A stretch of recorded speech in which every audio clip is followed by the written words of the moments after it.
ہمارے مذہب میں سے بہت ہی اہم مسئلہ ہے ہمارے اندرونی اس میں، اور آپ اتنے بے چین ہیں کہ آپ الیکشن آنے سے پہلے اسی طرح یہ پاس ہو جائے، تو کیا یہ پولیٹیکل موو نہیں ہے گورنمنٹ کا؟ میں آپ سے پوچھوں۔ جو بل اس وقت دوبارہ دوسری مرتبہ راجیہ سبھا میں پھر سے لایا گیا ہے ڈسکشن کے لیے، جس کا نام ہے مسلم ویمن بل 2018، اس بل کو ہم پوری طریقے سے ریجیکٹ کرتے ہیں، اس کی مذمت کرتے ہیں۔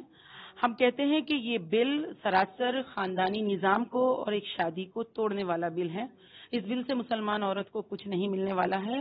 اس بل کے نام پر مسلمانوں کا جو حق دستور میں دیا گیا ہے اپنے مذہب پر پوری آزادی کے ساتھ عمل کرنے کا، ہمارے جو اس حق میں مداخلت ہے، اس ملک کے تمام دوسری خواتین کے لیے بھی ہمارے ملک ہندوستان میں دوسرے بہت سارے قوانین موجود ہیں، اور ان قوانین کے ذریعے عورتوں کو حق اور انصاف ملتا بھی ہے۔ آپ ایک خاتون کے ساتھ انصاف کرنے کے نام پر اور کئی خواتین کے ساتھ ظلم زیادتی کر رہے ہیں۔ اس وجہ سے مسلمان خواتین اس بل کو پوری طریقے سے ریجیکٹ کر رہے ہیں۔